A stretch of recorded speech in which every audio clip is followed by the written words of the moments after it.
this letter was pretty amazing to me because we received this on November the 30th, which was 2 days after we got home.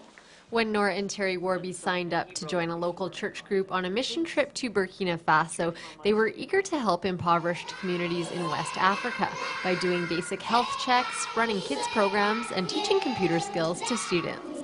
We agreed to go on this mission trip, Right. but did not know where we would go beyond the capital city. We didn't know where it would take us. But the Warbys secretly hoped to somehow connect with their sponsor child of 8 years, Dieudonné, whom they'd only known through letters, pictures, and shared gifts.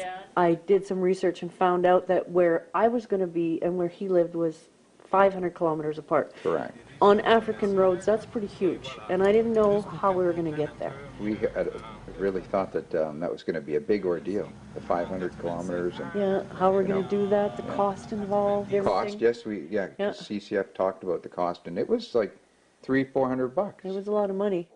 It was during a mission trip meeting with team leader Andrew Rutin that hope was renewed. I was talking about this place called Madaga, which is where I first lived, actually. And I know there's some good hiking there, and there's a center for handicapped people that I knew that we could visit. And I said, Madaga, and Nora kind of perked up and said, what? How do you spell that?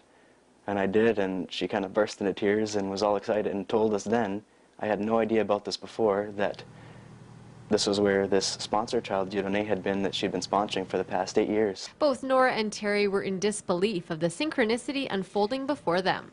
And Andrew mentioned the place Madaga, and at that point I didn't even know how to say it. And I said, what did you say?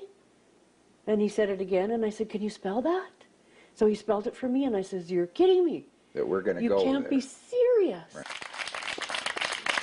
Upon their arrival in Madaga this past November, the couple were overwhelmed by the community's hospitality and delighted by the beautiful children. Meeting 15-year-old Dieudonné for the first time was, of course, a real highlight. From the moment I laid eyes on him, that bond grew deeper. Yeah. It just instantly, and it will always be that way now. There's a real connection. It was so awesome to spend time with him and get to know him a little bit, what he's like, what his life is like. After witnessing firsthand the impact of their contributions, the Warbys are quick to encourage others to sponsor a child. They feel it's an extremely fulfilling way to give back. He was just such a fine young man. His mannerisms, he was so polite and respectful.